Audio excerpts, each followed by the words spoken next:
All right, welcome everybody. My name is Corey Williams and I'm with the Fayetteville Public Library, and I just wanted to welcome you all and introduce you to Martha Londagin. She is a Startup Junkie worker, and Startup Junkie is actually right up the street from the library. We're very excited. She's an executive consultant. She's going to be telling you all about all these different opportunities, especially as female business owners. And one thing that I did want to mention is that if you hold your questions till the end, we'll unmute people if they have any questions, but also you can type in the chat. You can also put in the chat if you want to what your name is and what your business is, and if you have contact information, we can kind of use that as a little networking thing since we can't actually meet in person. So with that, I'll hand it over to you, Martha. All right, well, hello everyone, let me know if any of you can't hear me. Corey, if you can watch the chat. So for some reason the chat's not showing up for me, but anyway, y'all wave if you can hear me. Yay, okay. So I'm Martha Londagin, and yes, I am a consultant with the Startup Junkie Foundation. I've been associated with the Startup Junkie Foundation for 7 years, and I've formally worked here for a year. And on the screen now, you see our website, and this is where you can always go. You can go to About and click on Team, and there you'll see all of us and can read about us and what we do. Another great thing is you can go here to Events and see all the free events that we have. All our events are always free of charge, and right now they're on Zoom, unfortunately, but that's a big part of our mission. We're funded by the Walton Family Foundation primarily to provide entrepreneur support and training and events. And so normally we have big events with people. One to keep your eye out for right now is we have the startup crawl every year is usually a one-night event with about 2,000 people at the square in Fayetteville. And this year it's going to be spread out over 5 nights. We're going to have events that are broadcast on the Fayetteville Public Television Channel. And you can buy a ticket to different restaurants, the Old Post Office, Cheers restaurant, Tula, Plomo one night. And your ticket price is then transferred to the restaurant, and you get free food and drinks if you are comfortable going there. These are all restaurants that have been practicing being open and doing safe social distancing. We have one night you purchase cheese and wine and bread from local businesses, and they will get the funds, and then you can pick that up here at the square and take it home with you. So be on the lookout. Our Facebook is a great way to follow that and see all the events of Startup Week, and that starts on September 14th, and we'll have something every night, ending with a concert at George's on Friday night. They've been having concerts outside in the parking lot. And George's is one of the oldest continuous small businesses in Fayetteville. And we're going to have a band called Goose, which is very popular in Fayetteville. And we're going to have our music there instead of out on the street here like we usually do. So do be participating in that. We would absolutely love you to do that. So I'm going to switch now to my PowerPoint presentation. And on this, you should have received this, hopefully, from Corey via email. If you didn't, let us know, and we'll send it to you in a PDF copy so that you have it, so you don't have to keep lots of notes if you don't want to. And as Corey said, my background is I was a consultant in small business in Northwest Arkansas for 4 years with the Walton College when the ASBTC Small Business Center was there. They're located down the street from us now because they're with the Office of Economic Development at the U of A, and so they moved to a more accessible location. Then I was a small business banker with Legacy National Bank, a local bank in Springdale, and I spent 3 years there helping them set up their SBA loan program. We're going to talk a little bit about SBA loans. And then I am a 6th generation small business owner. My family's been in Springdale since the 1850s, and my husband and I have owned a small business for 16 years. So, you know, I don't actually have a business degree. I have an English degree. I was a public school teacher very proudly for 8 years. And then I have a law degree, and I have a background in business and banking law. So what I know is what I've seen. And here at Startup Junkie, we work with about 800 small business owners a year. So I just know what I've learned on the streets, basically. Today, I want to talk to you a little bit about launching a business and planning, but a lot of times, probably 70% of my time is spent with people who are already business owners. To me, if you are earning income from providing a service or a product to someone, I don't care if it's out of your garage, if it's you traveling in your car, or if you have a brick and mortar, you're a business owner. And so I typically work with a lot of folks who already have kind of a side hustle going and they want to take it to the next level. But I also work with startups, people who just have an idea. And our funnel at Startup Junkie is very broad. If you're a person who has an idea in Northwest Arkansas or want to bring a business, we actually get people from very far away, out of state, who are interested in coming here and starting businesses. We're here to talk to you. Our services are always free due to our grant from the Walton Family Foundation, and we're just here to talk. So I'm going to talk to you in a minute about the Lean Canvas. It's kind of a basic business plan to make sure you're covering all of those different areas and aspects as you continue to try to build your business. I'm going to talk about the steps, some basic financing. I'm not going to sit here and read you the slides because you already have the slides and I know all of you can read very well. I'm just going to kind of hit some points and highlights of things that I often see people not consider or not notice or think about. We're going to talk about market. Market's really important. It goes both ways. Sometimes I have people say, I have an idea for a business that's never been in Northwest Arkansas, so it's going to be great. Well, there might be a reason for that. You need to do some research about why. And we have a lot of great resources in Northwest Arkansas. The U of A Small Business Center can provide market research. You need to be out in the streets.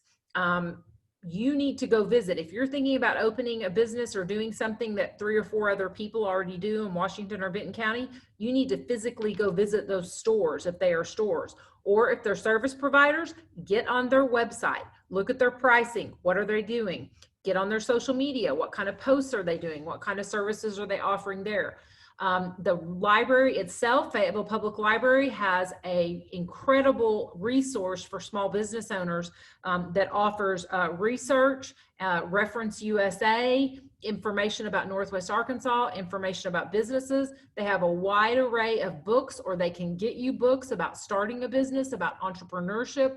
We have kind of a list of books that we recommend to people. And so if you don't want to buy, some of those books are like $30. The Fayetteville Public Library will help you get that book. So a lot of times people don't think about the library being a resource for a small business. They think about it, magazines and children's books. But the Fayetteville Public Library is absolutely incredible. It is a wonderful community resource for all different types of needs that you'll have. And when the new expansion opens, Corey and I were already talking about some of the incredible new resources that are going to be available for every type of small business and entrepreneur there. So get in touch with the library also.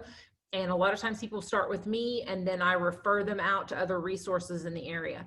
Then the other thing is people say, well, I want to start this kind of business, but there's already 5 that already do what I do.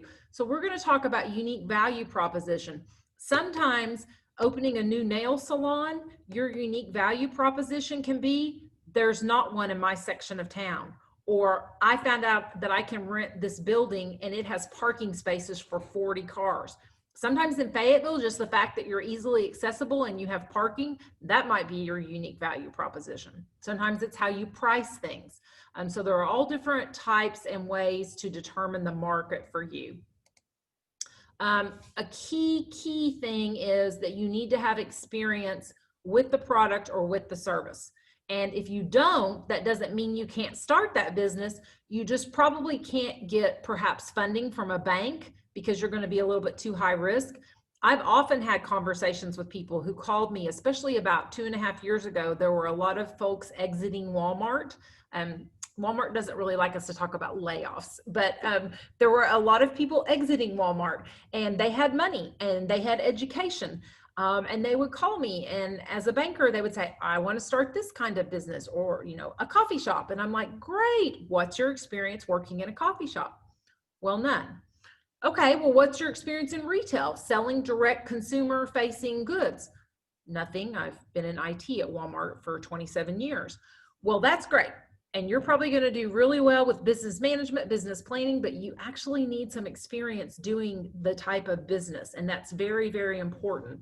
So if you have a lot of experience already working in that industry, you're already starting off up here and you're ready to go. And bankers value that. And we as consultants are thrilled when we have people like that. And especially like creatives, artists who want to start a small business. They have that industry experience. They know how to make that art and they know the art culture, but sometimes what they need more is the basic business planning and how to, set up QuickBooks and how to distribute the income and plan for expenses and forecast.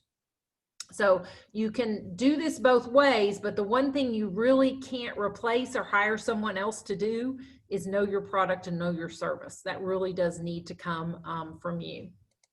Financing needs, we're going to talk about identifying your startup costs.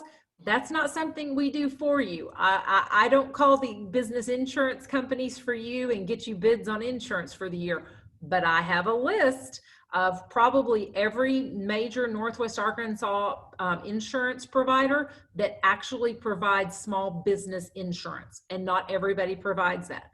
I don't expect you to learn all the small business accounting principles, but I expect you to reach out to, I have a list of, I think, 14 local true small business CPAs.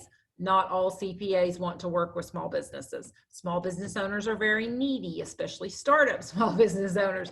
So we have lists of those folks to help you build your team and learn from them. Forecasting and projecting sales. That's something you're going to have to do the street research on. If you're starting a food truck, you have to design the menu and decide based upon your research in the industry in the area how much you're going to sell that hamburger for. You're going to need to reach out and figure out where you're going to get the special organic lettuce if you're going to have an organic food truck. So you are going to have to do that street research yourself. We will help you prioritize that and make a to-do list, which is very important. Writing it down, making a list, checking off, I need to do this first, then this, and checking with people and getting bids and costs for that to run your startup needs. So you know how much money you're going to need. And a lot of people start with their own savings, with loans from friends and family. But if you're going to need more money than you actually have, then we can start talking about how to build a business plan to present to a bank. So these are all some of the things we do to prepare to do a launch, but launch doesn't mean startup. Sometimes launch means taking that side hustle out of the back bedroom or the garage to a higher level and reaching out to a broader consumer base or to businesses to partner with to sell your products. And so that's where the Lean Canvas map comes in. This is a basic place we start people. And so I've talked to you already a little bit about that unique value proposition. What is special? What is the compelling problem in the world that you can solve and you can do better than anyone else? Or that you're adding a special twist to, or your new location is going to make it easier for people to get access to your service or your product. The problem is often sometimes not just a specific pain point that people have or a problem that they can't access or get that product. Example I use is if I've had people come in and say, hey, I've worked at so-and-so company and I know the rep for so-and-so company and I can get these blue jeans or these coats in Northwest Arkansas that nobody else has been able to carry. So the problem might be that no one has access to that product in Northwest Arkansas. Used to, a lot of times we call that a need, but nobody really needs a $250 pair of jeans. But the problem may be they want that $250 pair of jeans. They don't want to order it online because they want to be able, like me, when I buy jeans, I have to try on about 8 pairs before I find some that fit me right. So the problem is something that people need or want or can't get, and then you're going to provide that solution maybe in a new way.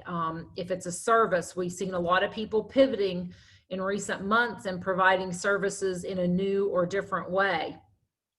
You're going to want to identify the unfair advantage. That means, what is the unfair advantage you have over other people? Do you have access to a product line? Do you have a special location? Is there something unique about you that other people are not going to be able to compete with? Then obviously developing your customer segments. And that's where we talk to people. Sometimes they run the numbers, the startup costs, and they cannot start out as a brick and mortar. It's too big, or sometimes there's no space to be found. And so we talk about doing pop-up events, leasing space to have it, becoming mobile and taking the product or service out to the people, or just selling online. So those are all the different customer segments that might be out there. Revenue streams. What are the different ways that you can earn income from your operation? And I think that's something we here at Startup Junkie, because we have a really broad-based team with a lot of different experiences that we can really help you figure out, not just maybe selling that product, but maybe also offering workshops or how-to seminars, or having people pay you to train them to work on that product or do something special with it. There are lots of different revenue streams that are out there for people that sometimes our business owners don't think about. And then obviously cost structure. That's going to be a lot of research. Is there something special about the product or service you're offering so that you can charge more than local businesses already are? Or is there some way that you're going to be able to cut that cost because of some unique aspect of your knowledge or something you have? So these are all the things we want to be thinking about in advance of the business. Having a good small business attorney and a small business accountant or bookkeeper on your side is absolutely vital. The Secretary of State's office in Little Rock is the only place that your LLC exists. You file it there, it's noticed to all 75 counties, but all you get back is a piece of paper that says this business exists in Arkansas. There are other things that must be done. You have to have an operating agreement that shows the percentage of membership ownership, that gives someone authority as the manager and tells they can open a bank account. So the bank's not going to let you open a bank account if you form an LLC and you don't have an operating agreement that tells them in writing who is the owner or who are the people that are the managers. So you have to have that. I'm going to talk in a minute about how you don't have to form an LLC to start a small business. Now, if you're selling food products, or you're touching humans with your services, or you're doing something that's risky, I'm highly going to advise you to do that, because the whole point of an LLC is to limit your liability. So the minute you form an LLC by paying a fee and filing a piece of paper with the Arkansas Secretary of State in Little Rock, and we also have now in Fayetteville at the corner of Dixon Street and College, our own Secretary of State's office. Once you file that, you become two people. You're a Martha Londagin, the individual with social security number, and then you become the member manager of Martha's Landscaping Service, LLC. You are two different people, and you have to start separating that. But I'm going to talk in a minute about how you don't have to go to that level initially if there's not a lot of risk involved with your business. Also, you want to have a relationship with an attorney in case you need contracts. If you're a landscape company, you're going to need to have contracts that are signed by the people that sign up with you to have you come mow once a week, or to do a big job to make sure you get paid. Because you don't want to be going to small claims court seeking payment with just, well, I told them this and they told me that, and you're probably not going to end up with as much money as if you had a written contract. And attorneys are great in Northwest Arkansas. We have so many really good small business attorneys. They have LLC formation packages, which run from $300 to $750, and it is worth every dime. That is the foundation for your business. Your business, if it's an LLC specifically, only exists in accordance with the documents that are drafted. And then you can get if you have an LLC, you can get a tax ID number that starts with 2 numbers instead of 3, and begin to separate the legal entity from your personal even more. So here on the left, you can see these different ways you can register your business name or incorporate. So LLCs are corporations. They're considered an incorporation. It's just different from like an S Corp, where it's articles of incorporation versus articles of organization. LLCs are easier to administer. You have members, you have an operating agreement, and you get a tax ID number and you hit the road. If you form an LLC, if you form an S Corp, it's different. You have to have bylaws. If you're forming a nonprofit corporation, you have to have a board of directors. You have to have meetings. You have to keep minutes. It's more complicated, which is why we came up in the US with the LLC formation in the early 80s, because it's much easier. One thing that happens is people will say, well, I don't want to form an LLC because I heard a tax corp has better tax benefits for me. And that can be true, but you can at any point, once you form the LLC, have your accountant send a piece of paper into the IRS that says, hi, we're an LLC, but we're now at a certain income level. We now have official employees that we're taking payroll out on, and that might just be you. You may get to the point where there's enough steady income that you want to be set up as an employee of your LLC, so that you're paying in for Social Security on a more regular basis, et cetera. And at that point, your accountant just sends a piece of paper in to the IRS and says, hey, we want to pledge ourselves and be taxed as an S Corp. And then all you do is file a different type of income tax return the next year. So many LLCs are actually tax classified as S Corps. And so then you don't have to pay that self-employment tax anymore. And so that's the LLC is the easiest way to form an incorporation.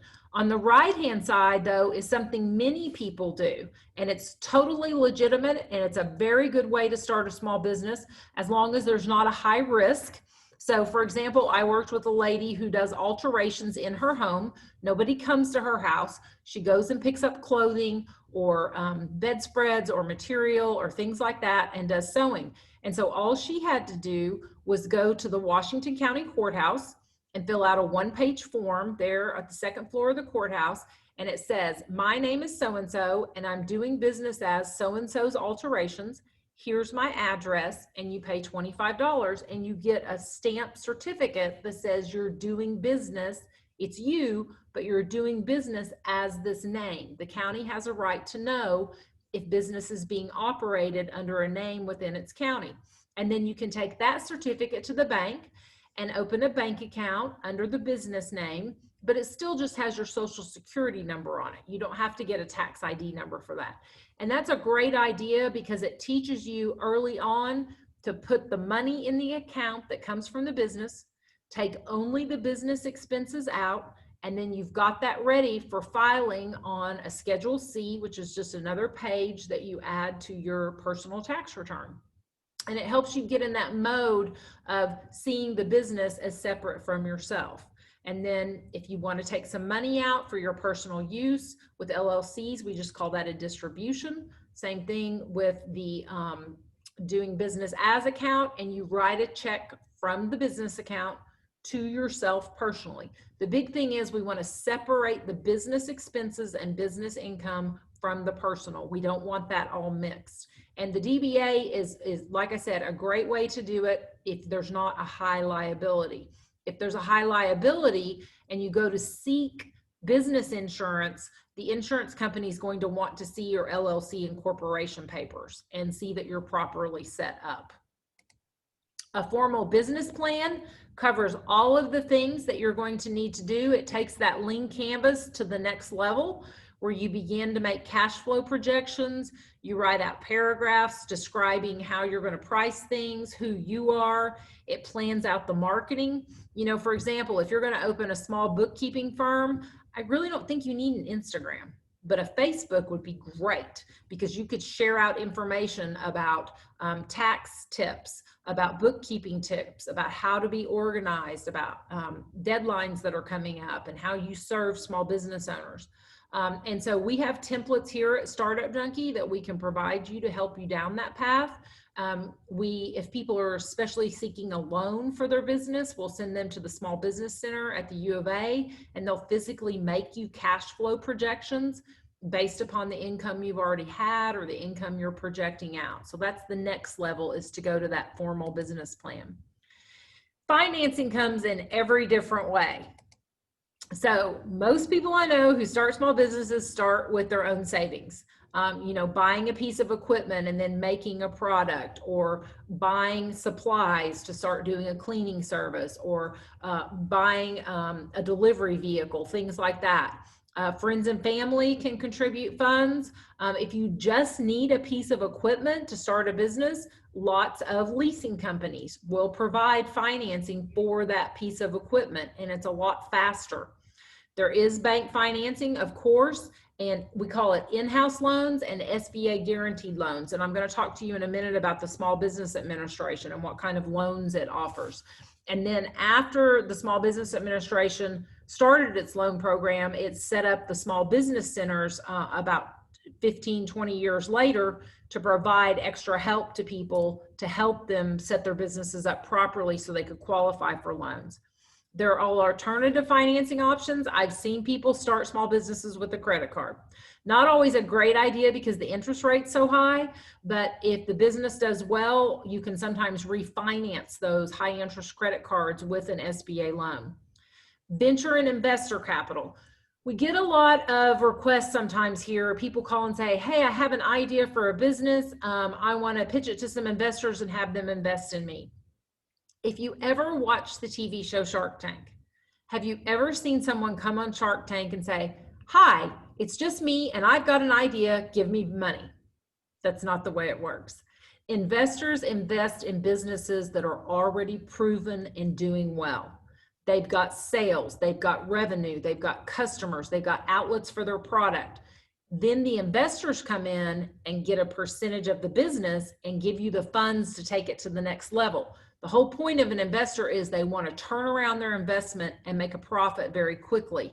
So they're not going to invest in an idea. If you are looking at getting a loan, you need to make sure that you actually can get the loan and have the loan before you sign any contracts. Don't get excited about a location and go sign a lease and then find out you can't get a loan. And don't think you can get a loan until a loan officer tells you you're approved. Because once you sign that lease, you owe that $150 a month for 5 years every month. The leasing company doesn't care that you ended up not getting your loan. To my knowledge, there are no grants, especially for startups. The way the government helps small business and startups in the US is it provides the SBA loan program to banks for the banks to get guarantees, so they're more likely to make those very risky startup loans. Now, you've seen a lot of information about the PPP, the Paycheck Protection Program loans from the SBA. You've seen information about the EIDL, Economic Injury Disaster loans, but those were all for existing businesses, not for someone to start a business. And don't expect 100% financing. That's why we talk a lot about putting your startup costs together. And startup cost doesn't just mean to start a business. It may mean to take a business from a food truck into a brick and mortar restaurant. That's still considered a new start. Whatever your total startup costs are, once you run all those numbers and figure out what it's going to cost you, and you need a few months operating capital to get the business going, you're going to have 10% cash to infuse in the business first. You have to have some skin in the game. So a lot of times what I'm helping people do is get startup costs together. And sometimes we decide we can't afford to open a brick and mortar right now, but we can do a food truck, or we can go lease space 1 weekend a month somewhere and have pop-up shops and events and sell our products there. Or we can start doing this business more out of our garage, but maybe go just lease a rental unit to put more equipment in and increase our marketing and get our revenues up so we have more income, or buy an extra piece of equipment and increase our income and hire a contract worker or an employee. And then we have time to save up to have that cash infusion to get the bigger bank loan. So I've talked to you a little bit. So the United States Small Business Administration, the SBA, is a corporation owned by the US government. And people say, well, so it sounds like it's kind of like insurance. It's not exactly like insurance. It's a guarantee to the banks. If you fill out all the forms right, you collect all the documentation, and you as the bank make a good decision that this loan is a good risk, We, the SBA, will guarantee, if it's a regular principal and interest loan, we'll guarantee 75% of it. If it's a line of credit, we'll guarantee 50%. And if you, the bank, did everything you're supposed to investigate these people, if the loan fails, no fault of the bank's, then they have the option that the SBA will reimburse them for any losses after they've liquidated your business collateral, any collateral you've pledged. And so the great thing is the SBA loans are longer terms. You can get an SBA loan to buy a piece of land and a building for up to 25 years. Whereas if that was a regular in-house loan, they typically only go 15 years on that risk. And it offers longer lines of credit terms. So you might be able to have a line of credit that revolves for 2 years before you have to go in and renew it. Like I said, there is also a fee on these. And so you will be paying that fee out of your loan proceeds, and then the bank sends it to the SBA. So it's 3% of the 75% guarantee or 3% of the 50%. And that fee is what keeps the massive SBA offices in Washington, D.C. open. That's what funds our Little Rock SBA. Each state has an SBA headquarters. It funds the staff. It funds the education and the outreach and all these SBA centers to keep them operating, to encourage banks to make these very risky loans. Credit score. When I was a small business banker, if you didn't have a credit score of 680 or above, I wouldn't even let you fill out an application unless you had someone who was going to co-sign for you and be responsible that had a better credit score. So that's very, very important. If the loan is especially over $200,000, you're going to have to put a second mortgage on your home, a second mortgage on your lake house. The SBA expects you to pledge all collateral possible. The 10% project need, total project, can't get around that anymore. SBA absolutely requires to see that you have some cash investment in the business. And also the SBA has some requirements about if you have felony criminal background, if you've ever failed on a VA home loan, a FHA home loan, if you've completely failed and walked away from student loans, not that maybe you were late a few times or something like that, then you're not going to be able to qualify for this government program as well. In-house loans can have a better interest rate. The SBA interest rate is prime, whatever the prime level is. And honestly, I meant to look it up. I haven't looked in so long. I think it's around 3% right now. The bank can add 2.75 to that. But it can't go any higher. But that's still, about a year and a half ago, I was doing SBA loans and they were at 7.75%. And people were like, oh, that interest rate's so high. Well, it's because your loan is risky. If you're a more established business, if you have real estate, if you own a piece of land and a building, free and clear, and you're going to put your business in there, then you might qualify for an in-house loan. It's going to be a shorter term, but it might be a much better interest rate. So it's a total picture of what you have to pledge. Is the business already existing? Is it a pure startup? It's a total picture. People say, I want to go to the bank and get pre-qualified for a small business loan. It doesn't work like that. They have to see the full business plan, all the numbers, all the background, all of the plan in order to make that decision. And I will tell you that when the COVID crisis hit and the PPP loans came out, my clients who had local community bankers that they already had a relationship with, they're the ones who got the loans, not people who went online, who were with Wells Fargo or Bank of America or some national chain. So building a relationship with a local small business banker is the best way to get funded and to continue to get funded.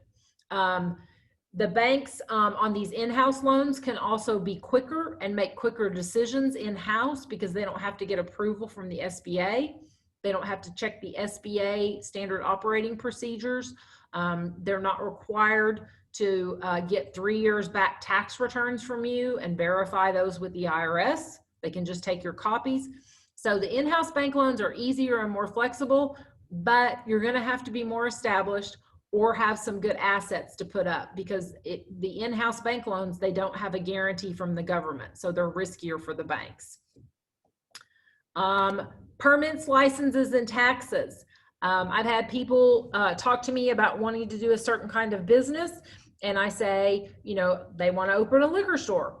Have you checked with Arkansas Beverage Control in Arkansas to see if you can even get a liquor license? You don't get to just open a liquor store because you want to. There are certain permits in Arkansas that you can't get if you have a certain criminal background or if you don't have certain training. So you have to make sure that you will qualify for those permits. Licenses. You may say, I want to open a hair salon in my house. Well, if the covenants in your housing addition don't allow for commercial operations, you're not going to get a license from the city to do that. So you have to investigate and make sure that you can actually do what you want to do legally, and that you can do it in the location you want to do it at. And then also, you're going to have to start checking. In Arkansas, we call it the Department of Finance and Administration.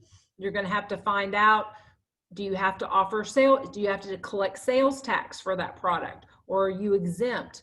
You know, think about if you go to the farmer's market and you buy vegetables and the sign says $5 for a little box of tomatoes.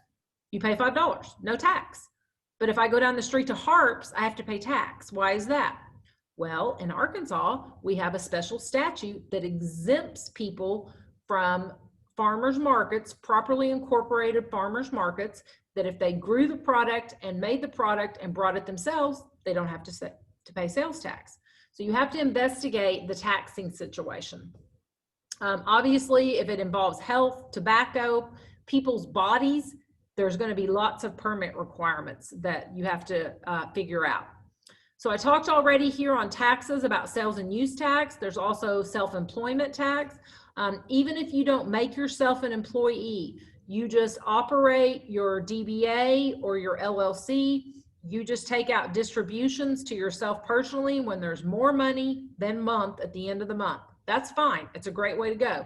And the first year, you can see how it goes and then report the loss or the profit to the IRS. But after the first year, especially if you made a profit, you're going to have to start sending in quarterly tax payments to the IRS.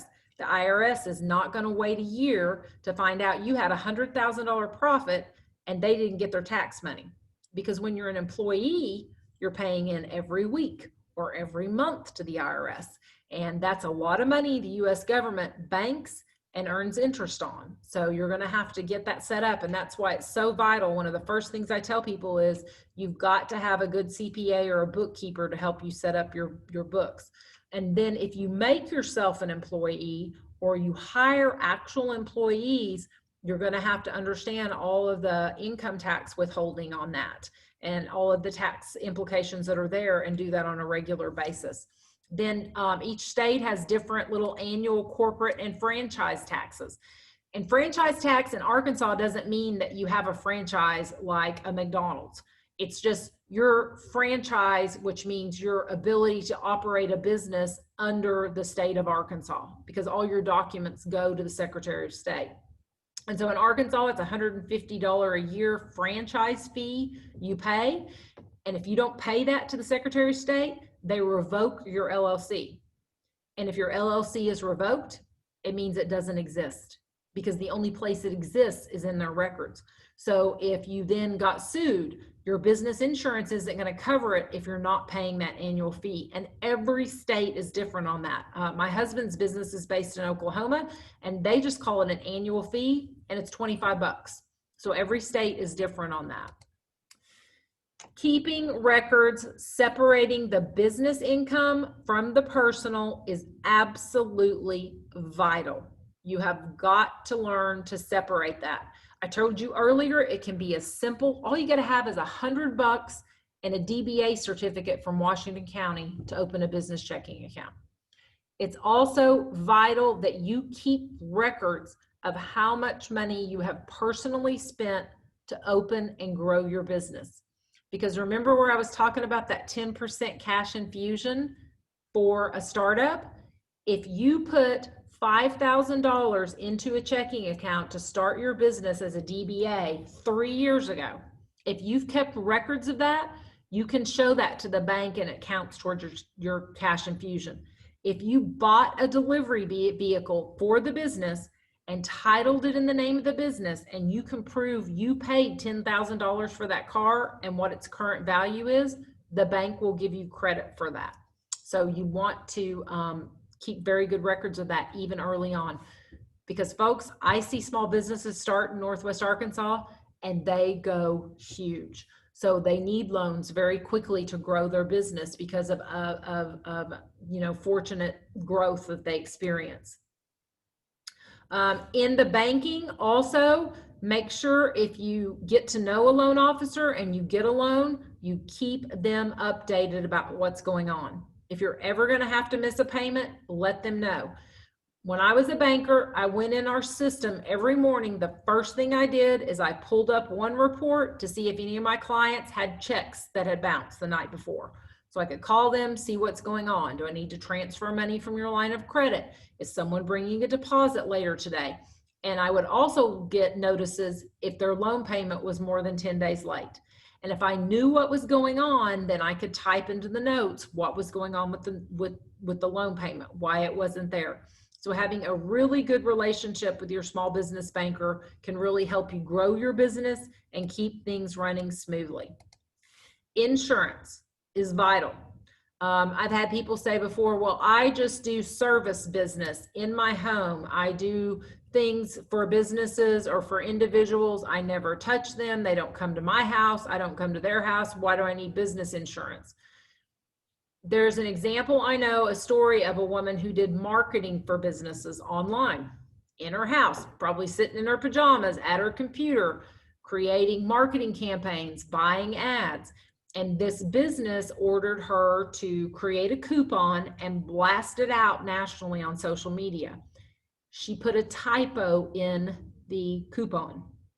And in one day, that typo had cost the company $100,000 in coupons they had to honor that she had made a typographical error on. Her business liability insurance, one, would provide her an attorney for that lawsuit, and two, covered the loss to her client for the mistake she made. So it doesn't have to be an actual contact with consumers and people to be a liability issue. Obviously, if you have employees, you need to have workers' comp insurance. Business interruption insurance is very important, especially if you have food products. If you have a food truck and somehow the freezer that's on the food truck gets unplugged at night and you lose $2,000 worth of meat, you need business interruption insurance to help with that. Or there's a snowstorm or something terrible happens. There's a lot of lawsuits going around right now about business interruption insurance because of the COVID-19 crisis. Most business interruption policies have exceptions for acts of terrorism, hurricanes, weather-related, and a lot of them have language in there about epidemics. Maybe they didn't use the word pandemic. They had exceptions for government shutdowns. And so there are a lot of class action lawsuits going around now about business interruption insurance policies that weren't properly written, that weren't exactly clear about what happened during COVID. So that's going to be something interesting that's going to be coming down the pipeline in our courts. Key person insurance and life insurance. If two people, especially that aren't related to each other, are partners in a business, my husband had a business with a partner and they were 50-50, and he had life insurance on us and we had life insurance on him. And that was because in the operating agreement, it said if one of them died, then the other one had the right to buy out the interest of the other one at the current market value of the business. Well, say they died in 5 years and the business had a net value of $1 million. We didn't have a $500,000 laying around. So we had $1 million life insurance policies, each of them on each other. So if he died, we got $1 million. We could then use that to buy his interest in the business from his heirs, which would be his wife and children. So that's something good to have. Personnel. That's a whole nother issue world within itself. The most important thing I want you to know here is this one right there. A person is not an independent contractor and not an employee just because you say so. There are specific IRS guidelines that define what an independent contractor is.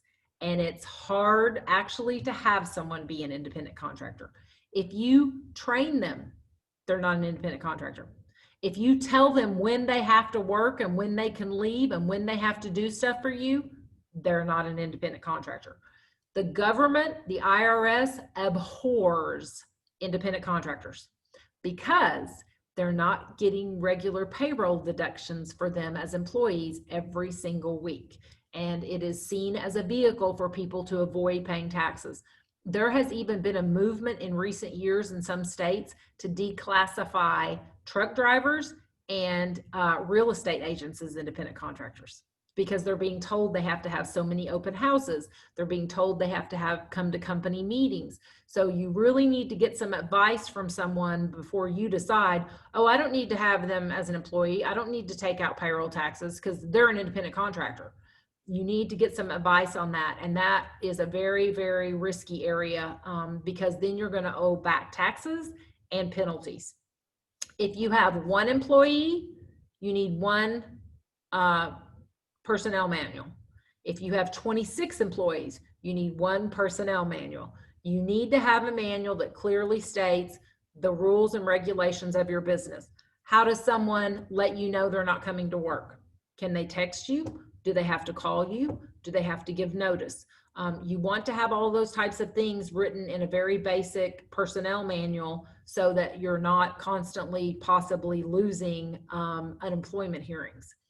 What I advise a lot of my business owners to do is if it's a clerical type work, if it's simple type work that doesn't require high training, is to hire them through a temp agency. And all that happens there is instead of paying them $10 an hour, you're paying the temp agency $14 or $15 an hour, but they take care of everything. The hiring process, they make sure they hire properly. They don't ask the wrong questions at the interview. You can call up the temp agency and say, hey, that woman you sent me yesterday, she's not a good fit for us. Don't like her, send somebody else. And they're like, okay. And they'll take care of that. And then they take care of the payroll and they pay that person out of the extra fee that you pay. And then eventually, if you end up with someone you really like and you really want them to be your employee and not work through the temp agency, there are ways that you can buy out their contract with the temp agency. So that's a great way to test yourself and learn how to be an employer of employees. Home-based businesses, be sure you can actually legally operate your business in your home. Even the county now. Years ago, if you were outside the city limits, you could practically do whatever you want. Not so anymore. We have county zoning laws in Benton and Washington County now, so you need to be very sure about that. Mail delivery. Do you want the FedEx truck coming to your house? Do you want people on your Contact Us page on your website to see a P.O. box or your actual home address? If you bought your house 6 years ago and weren't doing any kind of business, I guarantee you did not tell your home insurance carrier that you were operating a business there. And now you've been operating a business and somebody comes to pick up some paperwork and they fall down the front steps and bust their head open and they sue you. And you turn the claim in on your home insurance and your agent says, why was that person at your house? Oh, I'm doing some bookkeeping work and he came to pick up some tax papers. You didn't tell us you were operating a business and that's not covered. We would have charged extra for that. We would have had a business writer on your house. Sorry, that's not covered. You'll have to go hire your own lawyer. So make sure you keep your home insurance updated if you are operating a business out of your home to make sure you're properly covered. Telephone, I have a client just a couple weeks ago that said, oh, I remember going to your seminar years ago and you said, don't launch your business with your personal cell. And she just finally added a line. And y'all, it's very inexpensive. When I came to work at Startup Junkie, I added a line to my current personal cell, especially because mine is not a 479 area code. And so I added a 479 phone line, and it's only $34 a month. And so I have a 479 number that I give out in public. It's on our website. It's on my LinkedIn. I don't care. That's my business phone. So do think about doing that early on if you don't want to have the whole world have your personal cell phone number. Marketing is very important to start out and talk about. Yes, you can build your own website. There are lots of sources for that. Shopify, Wix, W-I-X, they're great.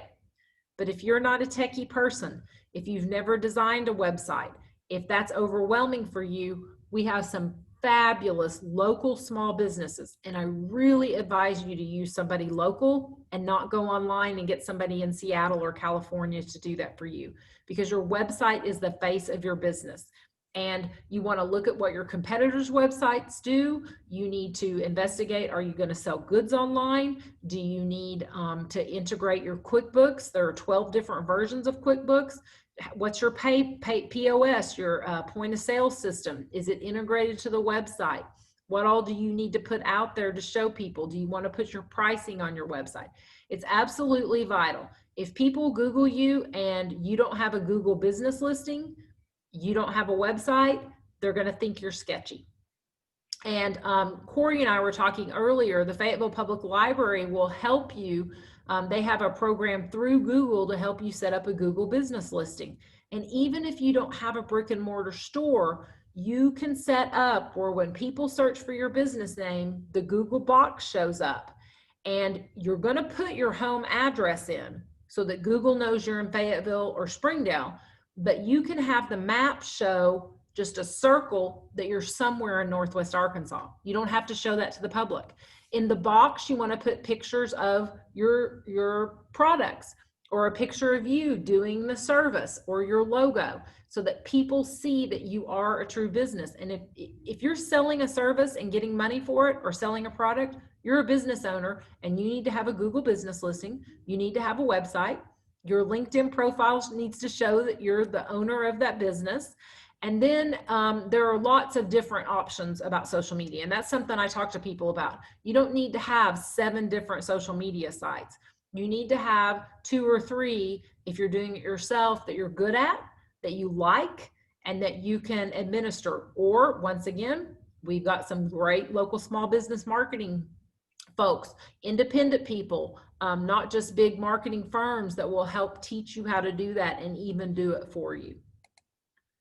And lastly, know that there are a plethora of resources in Northwest Arkansas to help you. In fact, I did a seminar like this one for the Fayetteville Public Library back a few months ago, and the entire seminar was just about all of these resources that are available to help you in Northwest Arkansas. So, the Small Business Center I've talked about, SCORE is another one, and they don't have employees like the ASBTDC, but they have volunteers that will even help you set up a nonprofit. PTAC, the Procurement and Technical Assistance Center, will help you once your business is set up to bid on government contracts. So if you're doing landscaping, especially if you're a woman-owned or a minority-owned landscaping business, and the city or the county or the federal government at an Air Force base wants to have landscaping done and it's going to cost more than $20,000, the PTAC office up in Bentonville will help you learn how to bid on government contracts. The Food Innovation Center. I have a client that contacted me months ago. She bakes cookies. She's been baking cookies at home and under the cottage law of Arkansas can sell them at farmers market and to friends and family, but she's got an opportunity to sell them into a store. And so I referred her to the Food Innovation Center at the U of A. She's getting her manufacturer's permit. She's going to be able to use their commercial kitchen, which is approved by the Arkansas Department of Health, and make giant batches of cookies and package them and take them to a store to be sold. So we have a lot of really, really great resources in Northwest Arkansas to help people. So that's really all of my basic presentation about how to launch your business or how to take your side hustle to the next level. You can always go to startupjunkie.org and click on that team page that I showed you, it has my email address. It has my phone number. You can look me up anywhere and contact me. We can do a Zoom meeting. We have really big rooms here, as you see, and we do social distance meetings with people, or I can meet you somewhere out in public. I love especially going somewhere and meet someone on a patio. But all our advice is free of charge. I can just help you talk about an idea or specifics, or refer you to one of these other resources to help you. So that's really all I have for the formal presentation. If any of you want to unmute yourself and ask me a question, I'd be more than happy to stay on and answer any questions you have.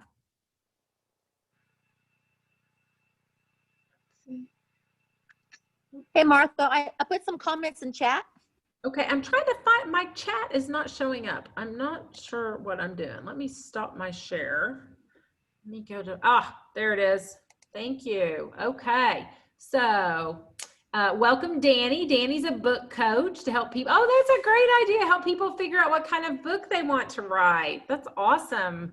And there's my friend Hope.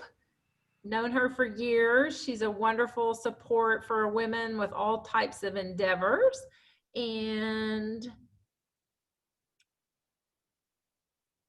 talking about women and not, yes. So part of why we do this, Hope, is one, just to make women see themselves. So that's why I actually specifically call this Her Entrepreneur Journey, the Woman's Guide. And the main reason I do that is for women to see themselves as entrepreneurs and small business owners. In regard to resources just for women, there are, especially what we do is we pair women with other women mentors. We provide networking events.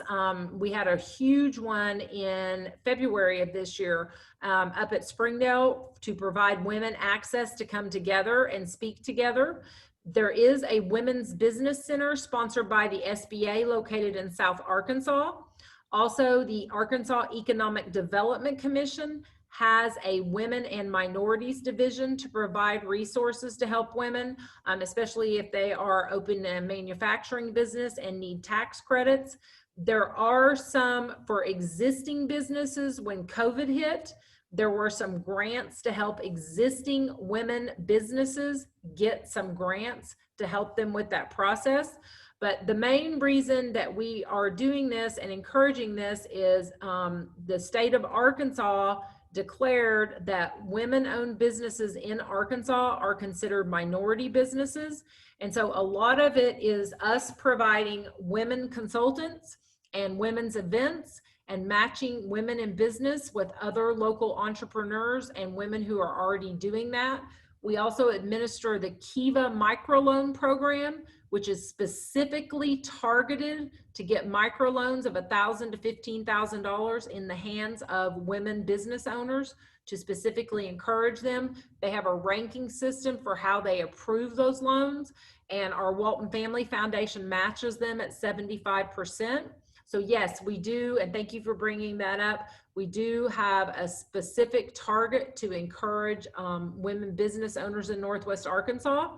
And the PTAC that I mentioned, the Procurement Technical Assistance Center, the government has set aside contracts. So as we know, historically in the United States, there were government contracts. A specific example is construction. For years, there were state, local, county, and city contracts that went out for construction.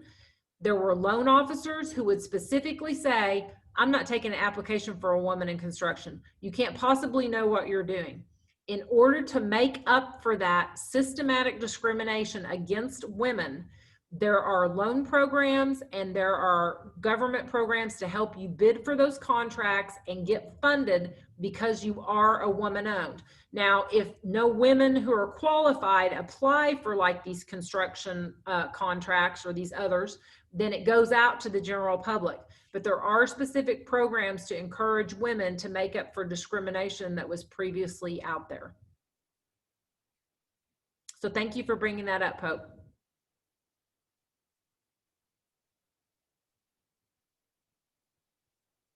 Oh, resources I recommend for learning the basics. Danny, if you would send me an email, if you can get my email, it's very simple. It's Martha, M-A-R-T-H-A at startupjunkie.org.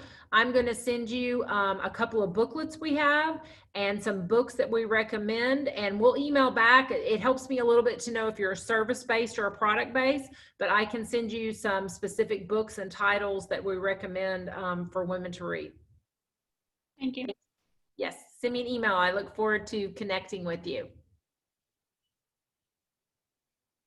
And, you know, Danny, I was just talking to Corey. This is really cool. So when the new Fayetteville Library expansion opens, they're going to have a recording studio in there for musicians. And I was talking to Corey. I'm like, that would be super cool if somebody writes a book and they can use the recording studio at the new Fayetteville Public Library to do like a book on tape. So that's something new they're going to have. How cool is that? So that's a neat thing to know about.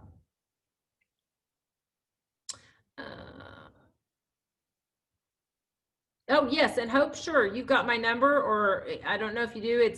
I think you do. Yeah, we have each other's number, and you can always get my phone number off our site, but it's 479-276-7096. Absolutely. And tomorrow's a good day for me. Hope, I'm free most of the day. I'm doing some reports and grant metrics reporting. So that'd be a great day to call me.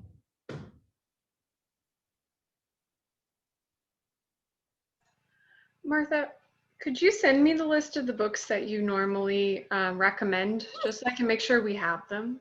Absolutely. I'll send them to you and Danny. Okay. Martha, Thank you. you probably said this at the beginning, but can you just tell me a little bit about Startup Junkie?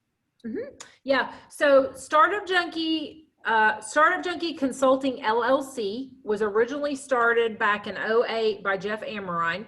Jeff came to Arkansas to help. There's a huge logistics company that was in Harrison that was bought out by FedEx. And so his background is he's Naval Academy graduate, logistics. And then he came over to the University of Arkansas and was a business professor in logistics. Now it's called supply chain. And he also started teaching entrepreneurship and was very interested in investing in small businesses. He's just kind of a serial entrepreneur himself.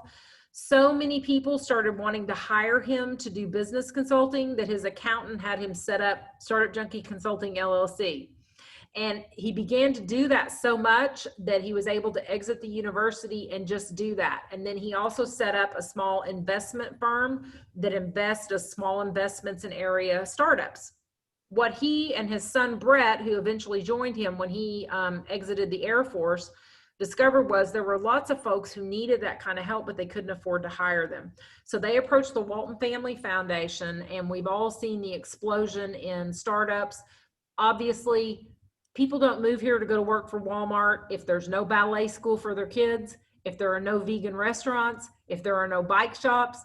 So the Walton Family Foundation then let them write and propose a grant and funded them to hire a team. And so I work for the nonprofit side, which is the Startup Junkie Foundation, to provide quality business trained people with business experience and business degrees. So we have Morgan on our staff. Her background is in HR and downtown development.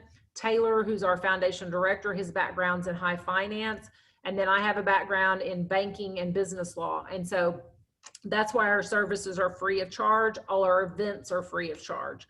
So that's the basis of our formation. And then the Walton Family Foundation wanted to have the Kiva loan program for women and minorities, immigrants, disadvantaged people. So we have another grant which paid for me to be trained by Kiva to help people fill out Kiva loan applications to get approved and do that matching loan fund for them. And normally we meet with people here at the Exchange Building in Bentonville, and we rent space at the Fairlane Station in downtown Springdale. And so we've just started, the Exchange Building is still not open to the public. It's owned by Walmart. It's a community space, but it's not open. But I am starting to meet with people again at the Fairlane Station because it's a big event center, so we can sit way apart from people. And so we do in-person meet. We've done Zoom for 2 years, because we meet with people in so many, so that was an easy transition for us. I just spend more time on it than I would prefer. I like people. So that's why our services are free. It's really such a special resource for our area. Yeah, we're really fortunate. And it's great that we have so many different types. And, you know, that's why, like, we don't provide market research because the ASBTDC spends money on that. We spend a bigger portion of ours having free big events, because especially like tech people, they're not going to move here if there aren't events for tech people. And so we provide different kinds of programs like that. The Fayetteville Public Library has Reference USA. They provide resources. So we try to provide things that other groups don't, and we try to be the top of that funnel. We will talk to anyone. ASBTDC, you have to fill out a form that says you're a US citizen or have a green card to receive their services, because they're government funded. That's very understandable. They're not being discriminatory. They're funded by taxpayer dollars, right? We're funded by the Walton Family Foundation, and their attitude is, are you a human in Northwest Arkansas who wants to start a business? Then we're directed to help you. Specifically, I am directed to help women and minorities to feel empowered and to see themselves as business owners, and to help them overcome the societal attitudes often associated with that. And I think that's really important, to just say to someone, you can be a business owner. I don't care if no one in your family ever has, or if some banker said, I'm not making a loan to someone who doesn't have documentation.